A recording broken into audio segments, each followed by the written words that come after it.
Microsoft report দিয়েছে তাম দুনিয়ার 257টা দেশ নিয়ে যে পৃথিবীতে সবচাইতে বেশি মিথ্যা তথ্য পরিবেশন করে ইন্ডিয়া। ওরা আল্লাহর একটা একটা করে ঘর সব ভেঙে ফেললো। কতগুলো ঘর ভেঙেছে দেখেছে? আজকেও একটা ঘর ভেঙেছে।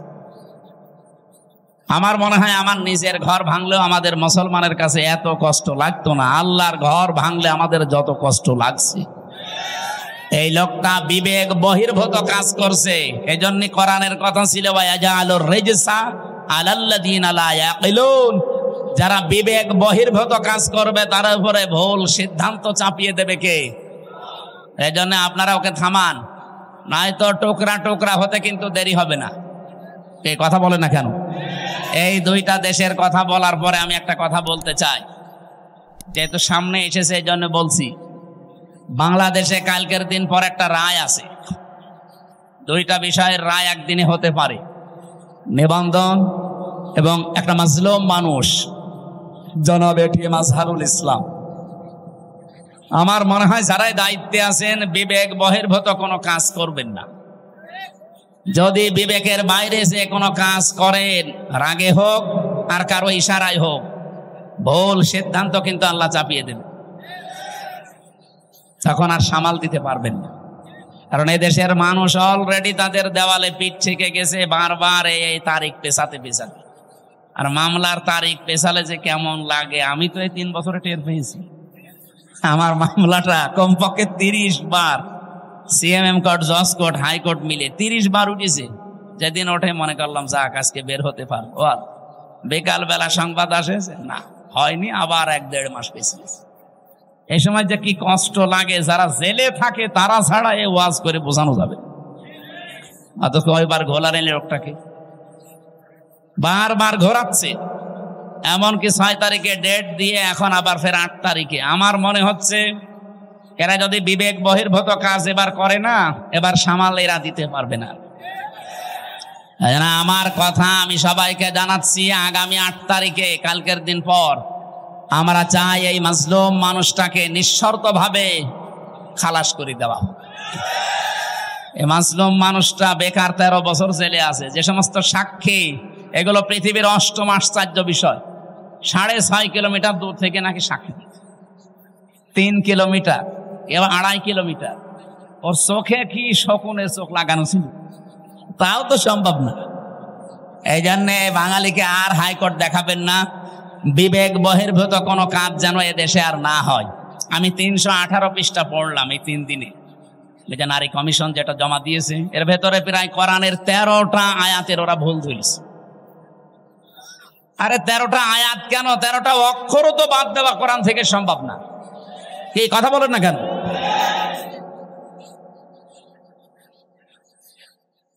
26টা আয়াতের বিরুদ্ধে ওরা মামলা দিয়েছিল, ভারতে কেস করেছিল যে এগুলো বাতিল করা লাগবে।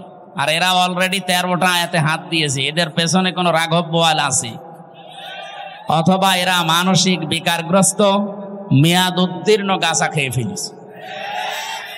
মেয়াদালা গাঁজা খেলেও তো মানুষ, আমি তো দেখি লালনের মাজারে পুলিশে পাহারা দেয়, মেয়াদালা গাঁজা খাইতে, এই জন্য ওরা চুপচাপ থাকে। আর এরা এ মেয়াদ উত্তীর্ণ গাঁজা খেয়েছে, এই জন্য এমন এমন কথা দিয়েছে। এ মানে পড়ার পরে আমার আশ্চর্য লাগছে, এরা কি বাইরে থাকার মতো সুস্থ মানুষ? এদের তো পাবনায় পাঠানো দরকার। ওরা লিখেছে যে স্বামী স্ত্রীর যে মিলন, এই মিলনে যদি স্ত্রী রাজি না থাকে, স্বামী যদি সহবাস করে জোর করে, তাহলে তার বিরুদ্ধে ধর্ষণের মামলা দেওয়া হবে। ধর্ষণের মামলা যদি দেয়, রায় হবে কি? ফাঁসি। কথা বলছেন এখানে যে একজন বিচারপতি আন্দাজে ফাঁসি দেবে, সাক্ষী লাগবে না। আর স্বামী স্ত্রীর বিষয়টা তারা 2 জন ছাড়া কেউ জানে। এখন ওখানে তো আমার মনে হয় ইউটিউবারদের দিয়ে রাখা লাগবে যে দেখ এরা কি খেয়ে কথা বলে, আমি বুঝি না। অথচ এটা কোরআন শরীফের একেবারে মানে টাটকা বিরোধী কথা। সূরা নূরে কি নেশার ভেতরে আছে স্বামী স্ত্রীর যে ব্যবহারের নিয়ম নীতি, যেসব পুরা তারা পাল্টাতে চায়। 2 নম্বরে তারা লিখেছে যে দেহ আমার, সিদ্ধান্ত আমার। এটা কোরআনে কারিমের প্রায় 8টা আয়াতের বিরুদ্ধে। আমি নিজে যতটুকু পড়েছি আলা লাহুল খালকু ওয়াল আমরু ইনিল হুকমু ইল্লা লিল্লাহ, এরকম 8টা আয়াত সরাসরি কোরআনের বিরুদ্ধে ওরা কলম ধরেছে। ওরা বলতে চায় দেহ আমার, সিদ্ধান্ত আমার, আর আল্লাহ বলেন এই সৃষ্টি আমার, সিদ্ধান্ত আমার। দেহ আপনার, আপনাকে কে বলেছে? আপনি দেহের মালিক। আমি এই যে 33 বছর বয়স আমার, বলেন তো 34 বছর আগে হামজা নামে উল্লেখ করার মতো আমি কিছু ছিলাম না। 92 সালে আমি জন্ম নিয়েছি, অথচ 91 সালেও হামজা নামে আমি এখানে বসার যোগ্যতা রাখতাম। আমার মা বাবা দায়িত্ব পালন করেছে, তারা শুধু বিছানায় ছিল, এই বাকি যা করার সব করেছে আমার আল্লাহ। আল্লাহ বলেন মায়ের রেহেমের ভেতরে বাবার এই বীর্যটা যখন দ্রুত গতিতে এখানে এসে হাজির হয়, কমপক্ষে এটা 40 দিন 40 দিন 40 দিন 40 পাল্টাতে থাকে। 120 দিনে আমি আল্লাহ এইটাকে কমপক্ষে 8টা জিনিস বানিয়ে ফেলি। আপনি যদি এখানে কম্পিউটার ভেড়াতেন, স্ক্রিন দিলে আমি একটা একটা করে আপনাকে দেখাতে পারতাম। বাবার এই নাপাক পানিটা দিয়ে আল্লাহ যে 4টা জিনিস বানায়, এটা সূরা তরিকের ভেতরে আছে।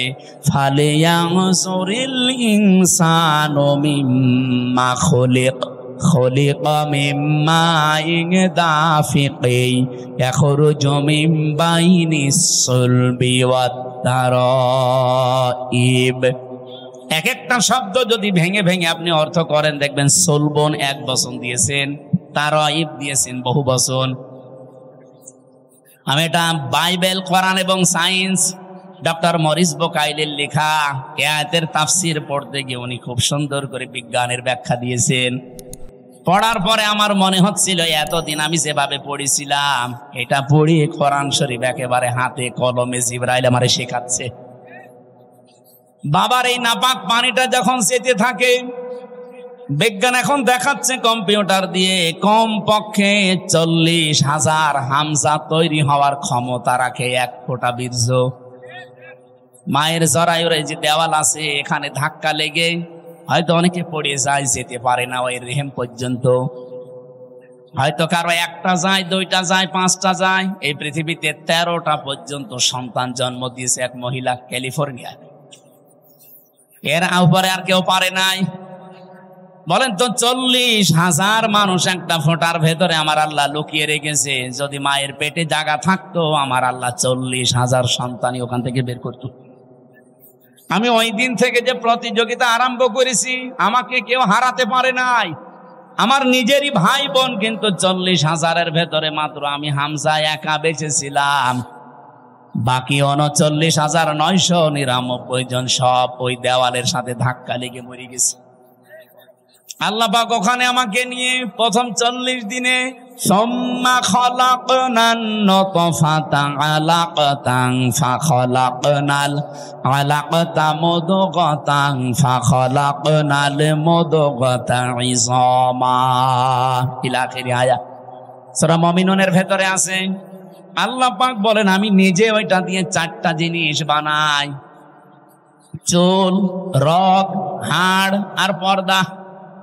আর মায়ের রেহেমের যে কারারি মাকিন বলা হয়, যেখানে হাতের স্পর্শ লাগে না, এই জায়গায় একটা থলি আছে, নাপাক পানির থলি। এইটা দিয়ে আমি আল্লাহ 4টা জিনিস বানাই, রক্ত, গোশত, চর্বি আর চামড়া। 8টা জিনিস এক হয় 120 দিনের ভেতরে। তখন আমি আল্লাহ নিজের পক্ষ থেকে কমপক্ষে 5টা জিনিস আমার বান্দার জন্য দান করি। وَجَعَلَ لَكُمُ السَّمْعَ وَالْأَبْصَارَ وَالْأَفْئِدَةَ ইলা আখিরি আয়াত। এই তথ্যটা আছে সূরা নাহলের ভেতরে 14 নম্বর পারা, 14 নম্বর পৃষ্ঠা, 13 নম্বর লাইনের 78 নম্বর আয়াতের মাঝের অংশে আছে। আল্লাহ বলেন শ্রবণ শক্তি, দর্শন শক্তি, বাক শক্তি, আকেল শক্তি আর ঘ্রাণ শক্তি, এই 5টা আমি আল্লাহ আমার রব নামের কারণে তোরে ভিক্ষা দিয়েছি। যদি একটা কম দিতাম, দুনিয়ায় তুই আসতিস, কিন্তু পূর্ণাঙ্গ হয়ে না, অপূর্ণাঙ্গ হয়ে। বলেন তো, রব নামের কারণে যে 5টা জিনিস আল্লাহ দয়া করে আমারে দিলেন, যদি দর্শন শক্তি না দিত তাহলে আমি আসতাম কিন্তু কানা হয়ে। অনেক কানা মানুষ আসে না? বলেন বলেন। আল্লাহ পাক যদি বাক শক্তি না দিত কথা বলা, তাহলে আমি আসতাম কিন্তু বোবা হয়ে। আমাকে যদি আল্লাহ শ্রবণ শক্তি না দিত আমি আসতাম কিন্তু কালা হয়ে। যদি আকেল শক্তিটা না দিত আসতাম কিন্তু পাগল হয়ে। অনেক পাগল আসে না? তখন আমাকে স্বাভাবিকভাবে স্টেজে ওঠা দূরের কথা, প্রধান অতিথি, বিশেষ অতিথি, ওসি সাহেব দূরের কথা, মানুষ বলতো নাম, এখান থেকে কানা, পাগল। স্টেজের ধারে পাশেও পাগল কানারে আসতে দিত। একটুখানি এই জায়গায় নিজেকে নিয়ে ভাবেন, আল্লাহ কি দয়া আপনার উপরে করলেন। এই জন্য মানুষের ওই দুর্বল জায়গায় আল্লাহ পুরা কোরআনে যেখানেই উনি ইঙ্গিত দিয়েছেন, এমন শব্দ ব্যবহার করেছেন যেটা আল্লাহরও বিশ্বাস হতে চায় না। সূরা বাকারার 27 নম্বর আয়াতে দেখবেন, 28 নম্বর আয়াত, আল্লাহ রাব্বুল আলামিন বলেন, কাইফা তাকফুরুনা বিল্লাহি ওয়া কুনতুম আমওয়াতান ফাআহইয়াকুম সুম্মা ইউমীতুকুম সুম্মা ইউহয়ীকুম সুম্মা ইলাইহি তুরজাউন। মানুষ আমার সাথে নাফরমানি করে কি করে? আমার বিধান মানতে চায় না, ও এত সাহস পায় কি করে? এই জন্য আল্লাহ শব্দ শুরু করার আগে কাইফা দিয়েছেন। এখানে যারা আরবি গ্রামার বোঝে, যারা বালাগাত মানতে পড়ায়, ওদের জিজ্ঞাসা করেন কাইফা শব্দটা কমপক্ষে 29টা অর্থে ব্যবহার হয়। আমি সামারাইজ করে 19টা অর্থে পেয়েছি। এর ভেতরে 13 নাম্বার একটা কায়দা বালাগাত মান থেকে আছে। কাইফা শব্দ সেন্টেন্সের আগে ব্যবহার করা হয় এই জন্যে যেটা আল্লাহরও বিশ্বাস হতে চায় না। আল্লাহ বলেন, কাইফা তাকফুরুনা বিল্লাহ, মানুষ আমার সাথে নাফরমানি করে, কুফরি করে, আমার বিধান মানতে চায় না। কেমন করে? অথচ মৃত ছিল, ওকে আমি জীবন দিয়েছি। আল্লাহরও বিশ্বাস হচ্ছে না যে লোকটা আমার সাথে কুফরি করতে পারে। এখানে শব্দ দিয়েছেন কাইফা। এজন্য মানুষ আমরা যখন কুফরি করি, আল্লাহর নিয়ামতের শুকরিয়া আদায় না করে নাফরমানি করি, তখন আল্লাহ আশ্চর্য হয়ে থাকে যে কি এও আমার সাথে নাফরমানি করতে পারে, অথচ কি ছিল? মৃত ছিল। বলেন বলেন। ওখান থেকে আমি আল্লাহ 6 মাসের পরে ওরে জীবন দিলাম।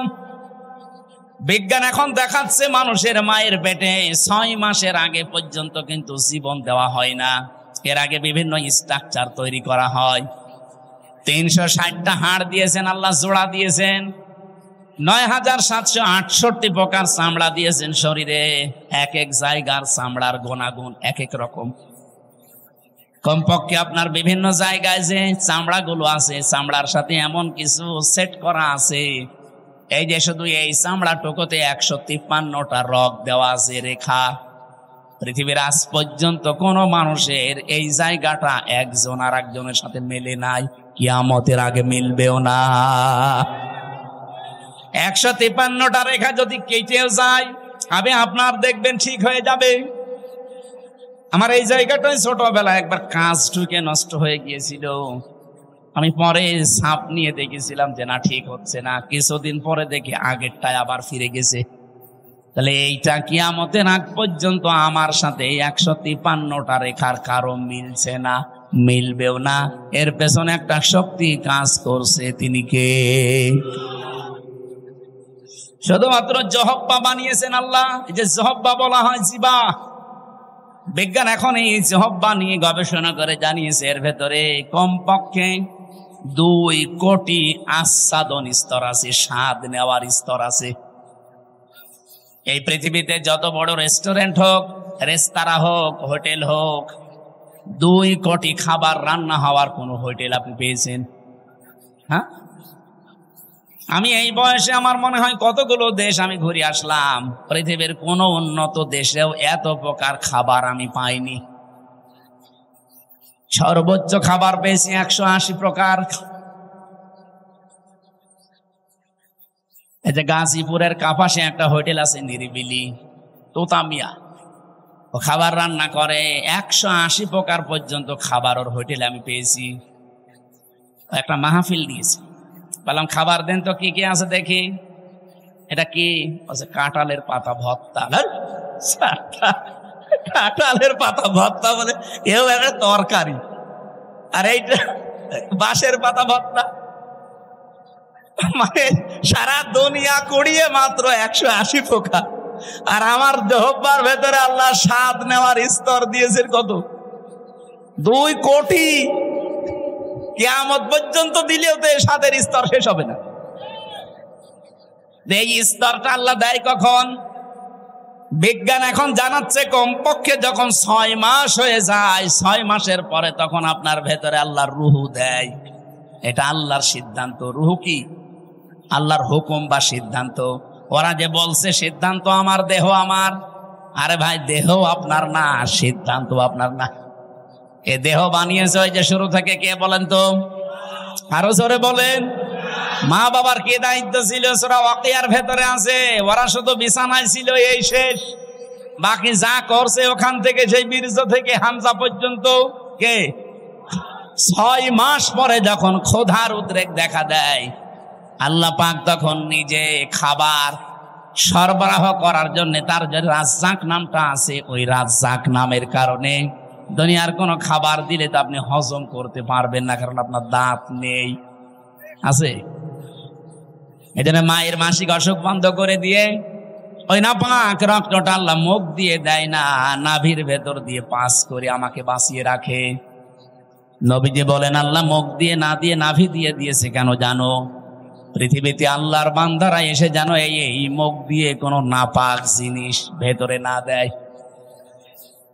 অথচ আমরা আল্লাহর এমন বান্দা আছে, আল্লাহ মায়ের পেটের ভেতরে মুখটা পবিত্র রেখে দিয়েছে, নাপাক রক্ত মুখ দিয়ে দেয়নি, নাভি দিয়ে দিয়েছে।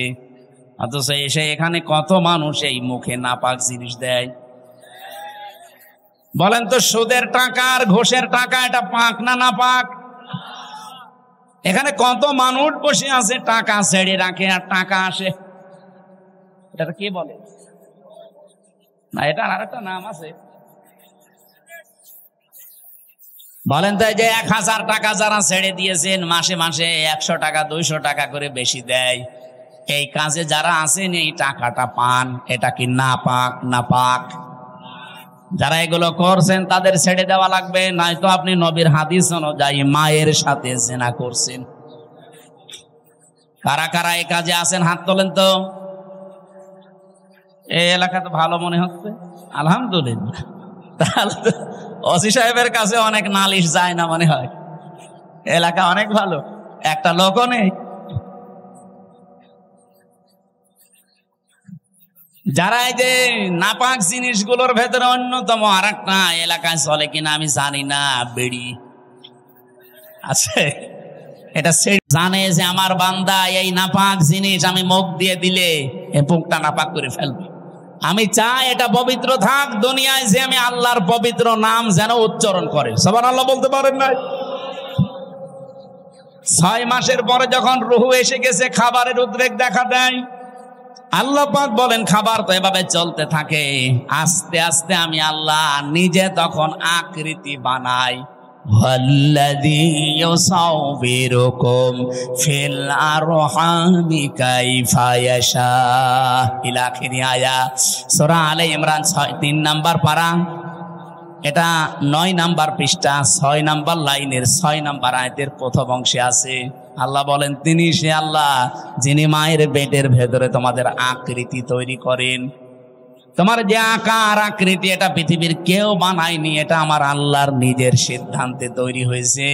এই জন্য পৃথিবীর যত সৃষ্টি সবচাইতে সুন্দর সৃষ্টি মানুষ। কথা বলে লাকাদ খালাকনাল ইনসানা ফি আহসানি তাকওয়িম। পৃথিবীতে সবচাইতে সুন্দর করে আল্লাহ বানিয়েছে মানুষের এই চেহারাকে। এত সুন্দর আর পৃথিবীর কোন সৃষ্টির ভেতরে আপনি পাবেন না। কিন্তু এই সুন্দর চেহারার মানুষগুলো যখন নিচে নামতে থাকে, সুম্মা রাদাদনাহু আসফালা সাফিলিন, এরা এত নিচে নামে যে পশু পাখি পর্যন্ত এত নিচে নামে না। এই বাংলাদেশে নিচে নামে নাই। আসিয়ার মতো 7 বছরের মেয়েকেও যারা ধর্ষণ করতে ছাড়ে না, ওরা কি মানুষ না জানোয়ার? জানোয়ার বললেও ভুল হবে, কারণ জানোয়ারও অত নিচে নামে না।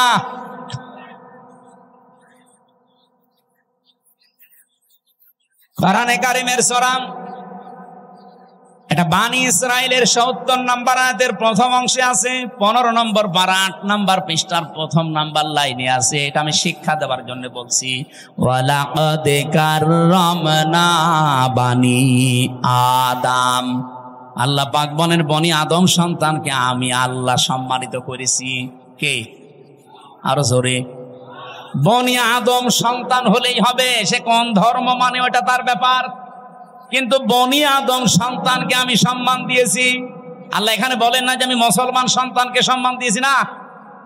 বনি আদম সন্তান যারা মানুষ পদবাচ্য বিবেচিত যারা, তাদের সম্মান দিয়েছে কে?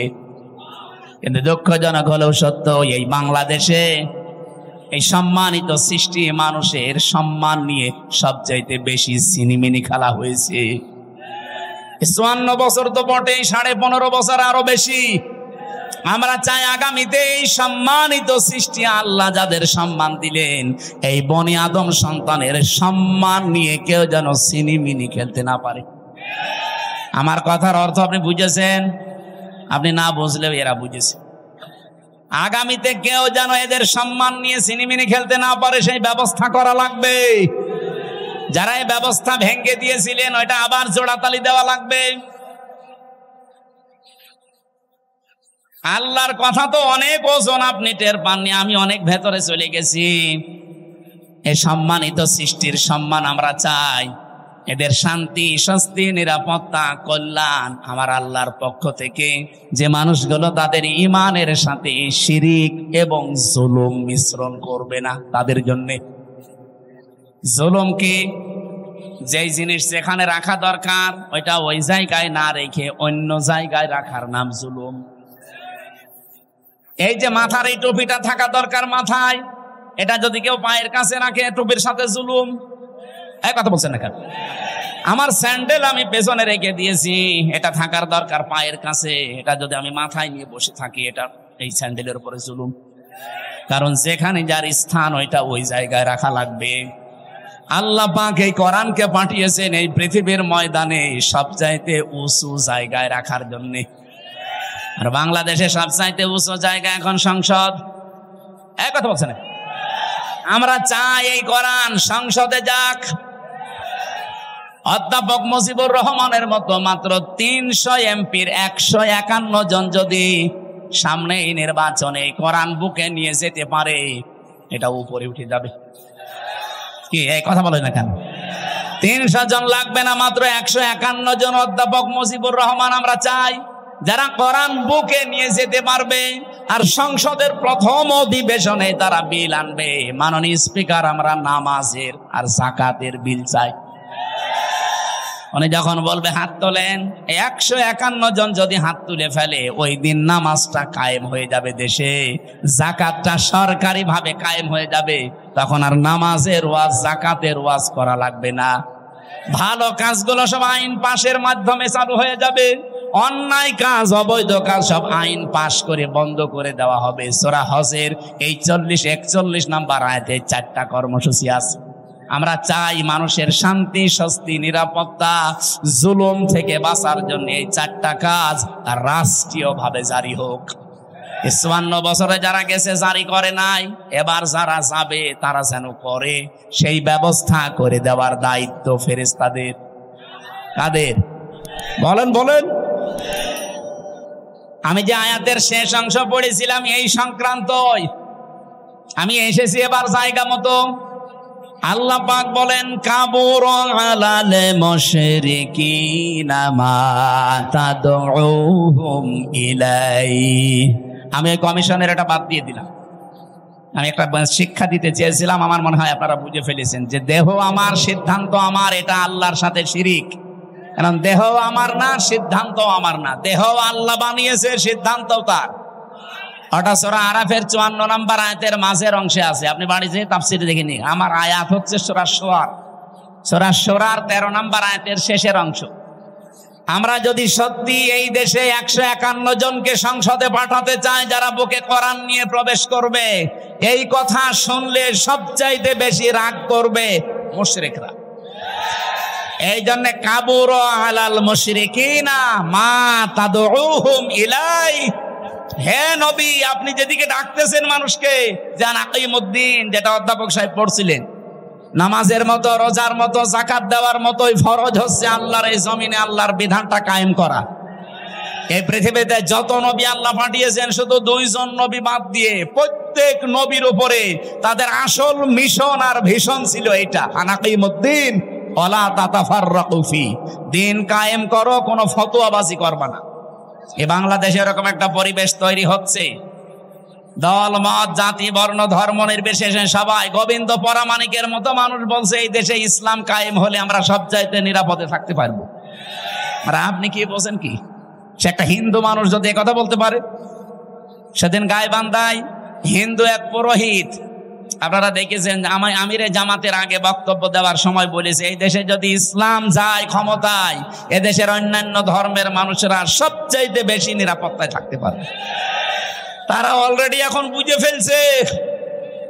এই জন্য আমাদের জীবনের সব ফরজের বড় ফরজ এইটা হাতে নেওয়া দরকার। দিন যতদিন কায়েম না হবে ততদিন আমাদের। কারো কাছে যদি রাজনীতি মনে হয়, হ্যাঁ এটাই আমাদের রাজনীতি, এটা যদি কারো কাছে মনে হয় যে এটা ধর্ম ব্যবসা, হ্যাঁ এটাই আমার ধর্ম ব্যবসা। কারো কাছে যদি মনে হয় এটা দুনিয়ার কাজ, হ্যাঁ এটাই আমার দুনিয়ার কাজ। কারণ আমার এই কাজ দিয়ে আমি আখেরাত তৈরি করতে চাই। আমি একা না, আমার চাইতে বড় বড় যারা, আপনি তাকান, শারাআ লাকুম মিনাদ-দ্বীন মা ওয়াসসা বিহি। ওয়াসসা মানে কি? শক্তিশালী উপদেশ। আল্লাহ বলেন শারাআ লাকুম মিনাদ-দ্বীন, আমি নির্ধারিত করে দিয়েছি, নির্দিষ্ট করে দিয়েছি, নির্ধারণ করে দিয়েছি তোমাদের জন্য আমার দ্বীনকে, মা ওয়াসসা বিহি। শুধুমাত্র এতটুকু বলে আল্লাহ শেষ করে দেননি। আল্লাহ বলেন আমি শক্তিশালী উপদেশ দিয়েছি নূহকে। হে নবী, আপনাকে দিলাম যেমন মুসাকে, ঈসাকে, ইব্রাহিমকে একই নির্দেশ দিয়েছিলাম।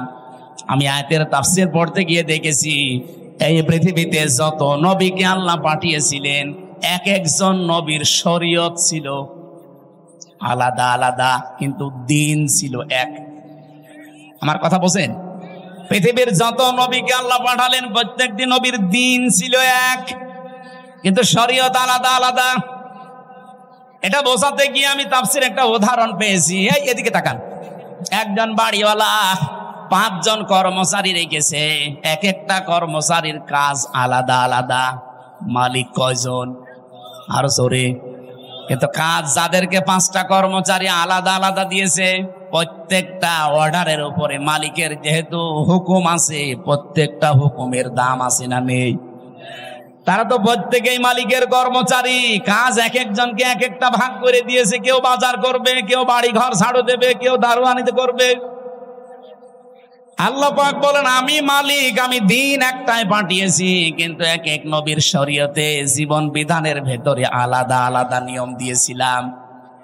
আমাদের নবী মুহাম্মদ রাসূলুল্লাহকে আল্লাহ যে শরীয়ত দিয়েছেন, আদমকে সে শরীয়ত দেয়নি। হযরত ঈসাকে যে শরীয়ত দিয়েছে, মুসাকে সেটা দেয়নি।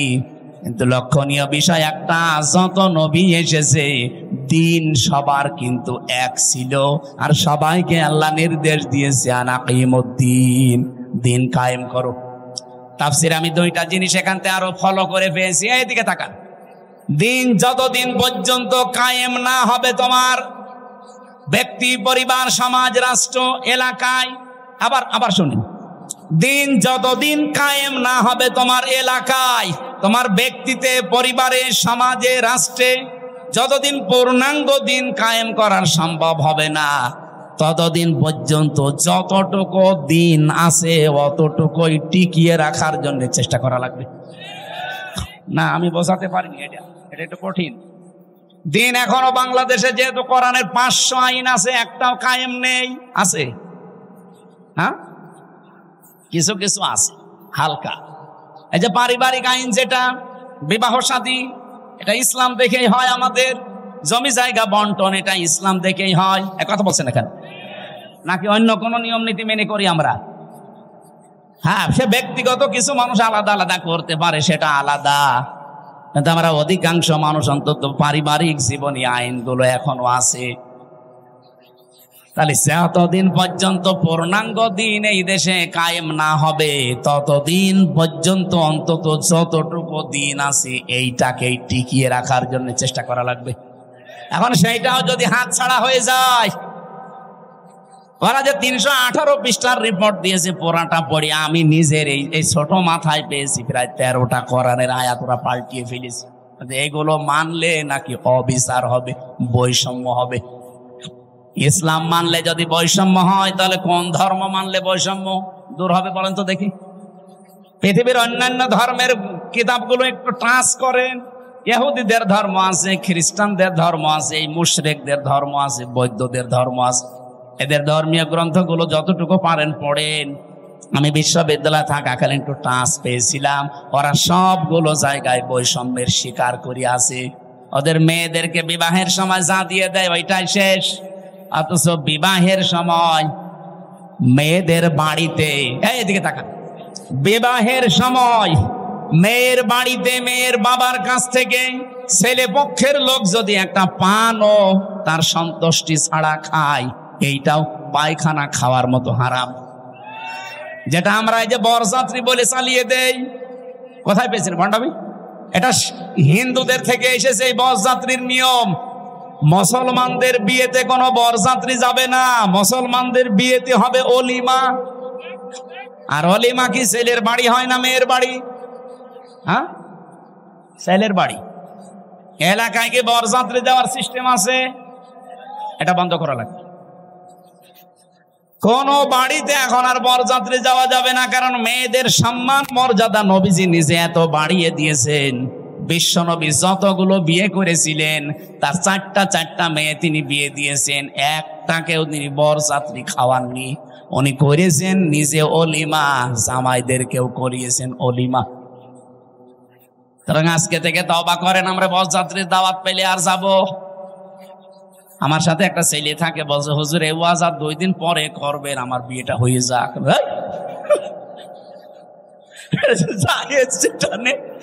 জায়েজ নেই তো জায়েজ নেই, ওইটা আমি জায়েজ করবো মানে? আজকে থেকে হারাম। এতদিন নাই না জেনে খেয়েছি, এখন আমরা আর খাবো? বরযাত্রী যাবেন? ওলিমা করেন, আমি রাজি আছি, দরকার হয় 5 দিন ধরে খাওয়ান, অসুবিধা নেই। সম্মানিত মা বোনেরা, আপনাদের এই জায়গায় নারী কমিশন হাত দিয়েছে। কত সম্মান আল্লাহ কোরআনে কারিমে নবীজির হাদিসে সূক্ষ্ম ভাবে আল্লাহ দিয়েছেন। যদি আপনার নিজের সম্মান আপনি বুঝতেন, নিজের এই মর্যাদা ফিরে পাওয়ার জন্য আন্দোলন করতেন। আর ওরা কি কমিশন বানিয়েছে, নারীদের আরো ঠকিয়েছে। ওরা বলে যৌনকর্মী যারা, তাদেরকে শ্রমিকের মর্যাদা দেওয়া লাগবে। ওরা শ্রমিক হয় কি করে? তাহলে কালকে তো ঢাকায় তো এসে পুলিশকে বলবে যে ভাই স্যার আমরাও শ্রমিক, আমাদের কম কষ্ট নেই ডাকাতি করতে। কি ডাকাতি করা কষ্ট না? তারাও তো তাদের কাজের স্বীকৃতি চাইবে ইউনূস সাহেবের কাছে, যে আমাদেরকেও স্বীকৃতি দেন, আমরাও শ্রমিক, আমাদেরও ঘাম ঝরে। এটা না করে যদি ওনারা, এই যে 1 লক্ষ যৌনকর্মী আছে সারা বাংলাদেশ মিলে, সরকারি জরিপ, 1 লক্ষ মানুষকে, ওই মানুষগুলো সরকারি ভাবে যারা টাকা বিভিন্ন জায়গায় ব্যাংকে পড়ে থাকে, ছাতা পড়ে যায়, কেউ জানে না, ওই টাকাগুলো নিয়ে নেন। জাকাতের মাধ্যমে হোক, এককালীন দানের মাধ্যমে, জোর করেই নেন, দরকার টাকা পড়ে থাকবে কেন? কাইলা ইয়াকুনা দৌলাতাম বাইনাল আগনিয়াই মিনকুম, আল্লাহ বলেন আমি চাই না এক জায়গায় অর্থ সম্পদ টাকা পয়সা জমা হয়ে থাক, এটা ছড়িয়ে যাক, এটা কাজে লাগুক। সুতরাং এই টাকাগুলো আমার মনে হয় রাষ্ট্রীয় ভাবে সব আদায় করে 1 লক্ষ মেয়েদের পুনর্বাসন করা দরকার। কে কথা বলেন না কেন? হয় ওদের 2টা করে গরু কিনে দেন, 5টা ছাগল কিনে দেন, অথবা সেলাই মেশিন কিনে দেন, এমব্রয়ডারি করার জায়গা করে দেন। ওরা নিজেরা হালাল কর্মজীবন তৈরি করে সংসার করে দুনিয়ায় সম্মানের সাথে বেশি থাক। খুব বেশি না, মাত্র 1 লাখ আছে সারা বাংলাদেশ মিলে। গোপনে গোপনে যেগুলো আছে ওগুলো বাদ দিলাম। এই কাজ আপনারা কোন নিয়মে লিখলেন? এটা কোরআনের বিরুদ্ধে আছে, এমনকি মানব অধিকারেরও বিরুদ্ধে। যারা এই যে রাজবাড়ি গোয়ালন্দ ঘাটে যারা কাজ করছে, যশোরে কাজ করছে, নারায়ণগঞ্জে কাজ করছে, এই মানুষগুলো যারা যায় এখানে, এরা কি মানে নিয়ম নীতি মেনে যায়? আপনারা ওসব বুঝবেন না, আপনাদের বলার দরকার। এই কাজগুলো যারা করছেন কিছুদিন পরে দেখবেন এদের এইডস হবে। আপনি তো একটা জাতিকে ধ্বংস করার রাস্তায় নামিয়ে দিচ্ছেন। আমি আরো নিচে নামতে পারতাম, নামলাম না। বাস্তবতা এইটাই, মেয়েদের যে সম্মান ওরা আসলে বোঝে না। ওরা নিজেরা তো আমার মনে হয় মেয়ে না। ওদের 10 জনের চেহারা দেখলাম টিভির পর্দায়, একটাকে আমার মেয়ে মনে হয় না। মেয়েদের তো একটা কাটিং কুটিং থাকে, ও কোন কাটিং এর মেয়ে লোক? এখানে যারা পুরুষ মানুষ আছে, আমার মনে হয় আমি আওয়াজ দিলাম যে পুরুষ যারা পুরুষ প্যান্ডেলে আসেন, মহিলা যারা মহিলা প্যান্ডেলে যান। আর যারা যে বিড়ি খেয়ে বেড়াচ্ছে, ওরা কি? ওরা পুরুষও না মহিলাও না, ওরা কি? হিজড়া। আমার মনে হয় ওই 10 জন যে কমিশনে আছে, এগুলো একটা মেয়ে লোকও না, পুরুষও না, ওই হাফ। এই জন্য উল্টা পাল্টা রিপোর্ট দিয়েছে। এদের রিপোর্ট মানা তো দূরের কথা, এই কমিশনই বাংলার মানুষ মানে না। এই কথা বলেন না কেন? ওদের কমিশন যদি মেনে এই বিবেক বহির্ভূত কাজ করা হয়, এমন দাবানল জ্বলবে না। ওরা তো 112টা মেশিন দিয়েও পারছে না, আপনি সারা দুনিয়া এনেও পারবেন না। আমি ইঙ্গিত দিলাম, আশা করি আপনি বুঝেছেন।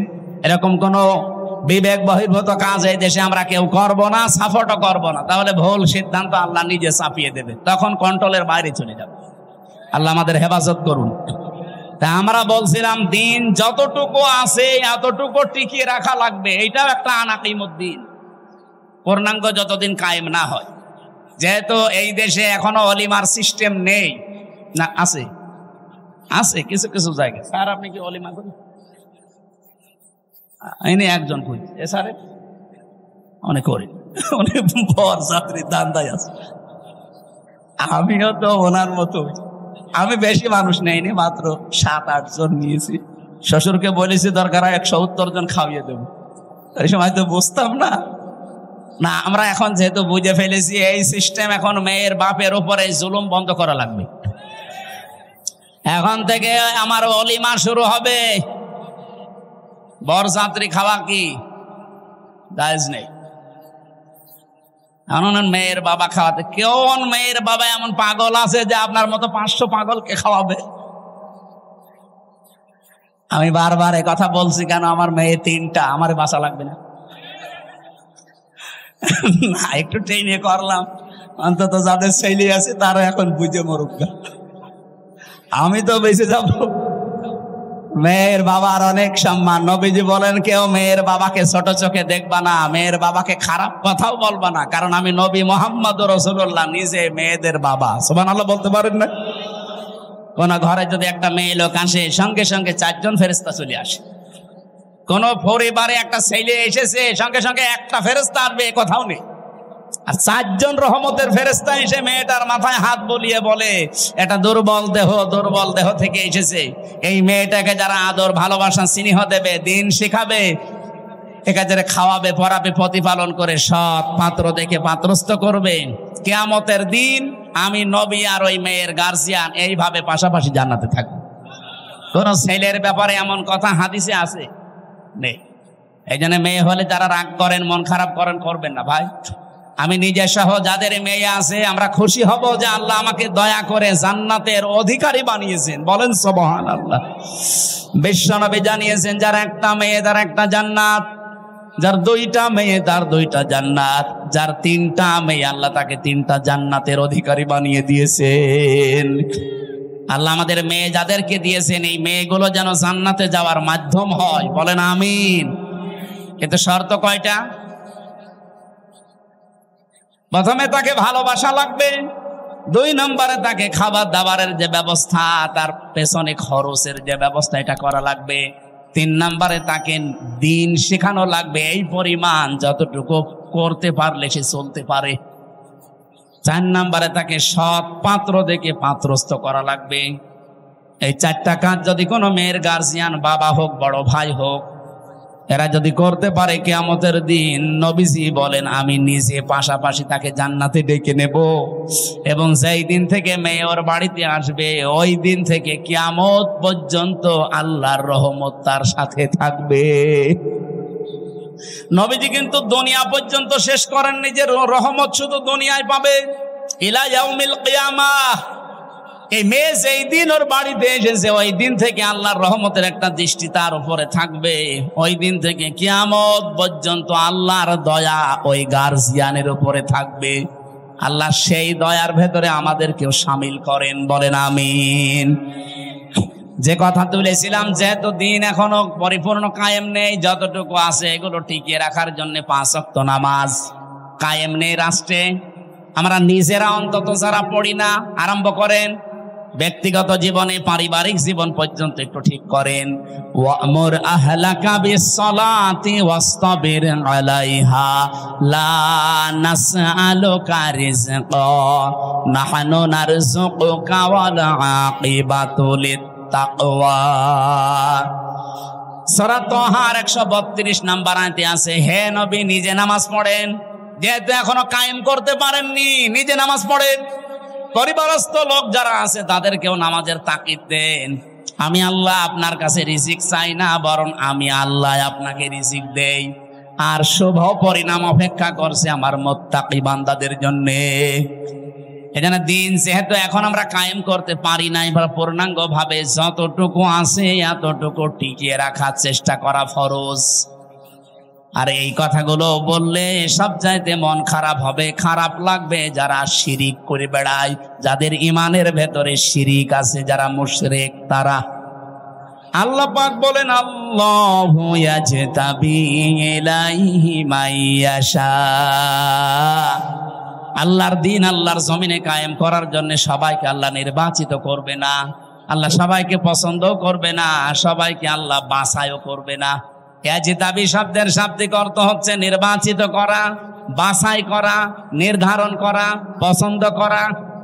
আল্লাহ শুধু পছন্দ করবে তাকে, ওয়াহদি ইলাইহি মাইয়ুনিব, যে লোকটা আল্লাহর দিকে মন থেকে ফিরে আসতে চায়।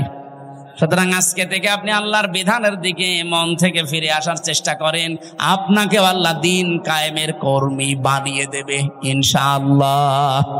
আল্লাহ আমি সহ যারা এসেছি এই জমিনে দিন কায়েমের একজন কর্মী হিসাবে দায়িত্ব পালন করা আল্লাহ যে কবুল করবেন, তাদের সাথে আমাদেরকেও যেন পছন্দ করেন, বলেন আমিন।